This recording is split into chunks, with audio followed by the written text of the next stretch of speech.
It's the place every young baseball player hopes to be. Cooperstown, New York, and among the legends of baseball right here in the Hall of Fame. And today, 2 more were added to an elite fraternity. Well, Joe and Elsa, I'm out near mile 3 of the Boilermaker, and it's at this spot that perennial runner Robert Bluey calls his favorite. And it's simply because this is where he gets to see his family year after year. Well, Joe and Elsa, it's inevitably every young hockey player's dream to hoist Lord Stanley's Cup high above their head. And for 2 area hockey players, they got the call in hopes of fulfilling that dream. Eyewitness News reporter Stephen Bond joins us live from the National Distance Running Hall of Fame. Stephen, how important is time in racing? Well, Joe and Elsa, good evening. And simply put, timing is everything. In football, there's an end zone. In hockey, there's a net. In running, there's a clock.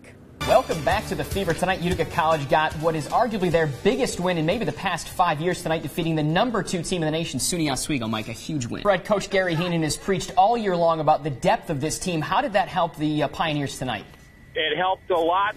Dome, sweet dome. Welcome to the Fever. I'm Stephen Bond. Mike Spellman will join us shortly. It's quickly becoming the home away from home for the Westmoreland Bulldogs. Once again, Westmo has made it back to the Section 3 Class D championship game. This time, they win as the 6th seed. They beat Port Byron and rival West Canada Valley en route to earning a chance to play top-seeded Sandy Creek. To the Carrier Dome in Syracuse, we will go. The Bulldogs, again, came in as underdogs tonight, and Westmo looked good early on. Example right here. First points of the night on a 5-yard option run to Tim Harrison, 7-0 Westmo on. At that point, you know, your love for the game kind of takes over. No one ever wants to come out. It's a pride. It's a mentality that gets beaten into athletes' heads. Leave it all out there. But we now know what this gladiator mentality can do when athletes suffer concussions. That's right, Joe. Now, so we're down here from the Odd, and I'm joined by the head coach of the men's team, Gary Heenan. Coach, it's a special night for you. Thanks for joining us. Yeah, it's a great night down here. It's First Source Pucks for Posters, and it's all about awareness for the Ride for Missing Children and making more and more posters with the funds tonight to bring missing children home. Coach, it's a conference game for you. You've done 4 conference games in a row. From an X's and O's standpoint, what challenges does Elmira present? Well, they're a high-octane offense. So a transition team through the neutral zone, we got to slow them down, keep them to the outside, and just keep their goals against down. Coach, you guys have been stout defensively, just over 1 goal per game. Elmira offensively has been looking pretty good, 9 goals in the past 2 games. How do you stop them defensively tonight? Well, again, it's just slowing down their speed. It seems like yesterday we were at week 1 of the high school sports season, but if you blink, you'll miss the action. Welcome to the Fever. I'm Stephen Bond. That's Mike Spellman. Thanks, Stephen. That's right. It's week 6 of the high school football season, and regular season games mean more than ever. Whether it's postseason positioning, homecoming games, or just good old-fashioned rivalry games, this week's action is intense. Oh, it was. This rivalry may not be the oldest in the state, but there's no lack of intensity when it comes to New Hartford and Whitesboro.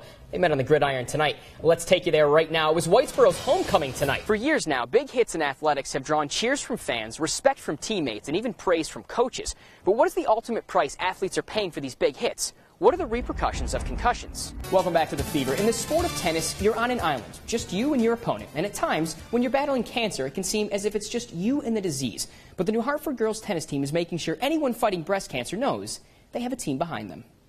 It's just you and your opponent, confined to the 78 by 27-foot court. And at times, those battling breast cancer can feel they're fighting the disease alone. Certainly a great victory for Colgate. Fresh off a 45-21 victory over Louisville last Saturday, the SU football team now has to tangle with the Missouri Tigers. The Tigers are coming off, get this, a 4-overtime victory over Tennessee. If the Cuse can come away with the win, they would be bowl eligible. Plus, Syracuse is still in the hunt for the Big East title. Tomorrow's game will be the first time the Orange have played an SEC opponent under Doug Marrone, and it will be the first time that his team has played from Farrett Field. Well, when you never have played in it, it's just like kind of when you go to the Grand Canyon. Welcome back to the Fever. There was no shortage of great plays from this year, and we've gone deep into the Fever archives to pick a few of the best, Mike. That's right. 00 Stephen Bond cracked into the Fever high-security vault and retrieved these top plays from across the fall sports spectrum. Welcome back to the Fever. The Utica College women's ice hockey team defeated Williams College tonight by a final of 3-0, which started a 6-game homestand for them, Mike. That's right. For more on this game, we bring in Fred Miller, My Hometown Sports, and ESPN Radio. Fred, are you there? Now, Fred, you're going to have the call tomorrow for UC's men's games. The Teddy Bear Toss is going on tomorrow. Fred, how do you see this one playing out? What are some of the keys in your eyes? The keys, Buffalo State, a quality opponent, but I would hate to be Buffalo State in that building. The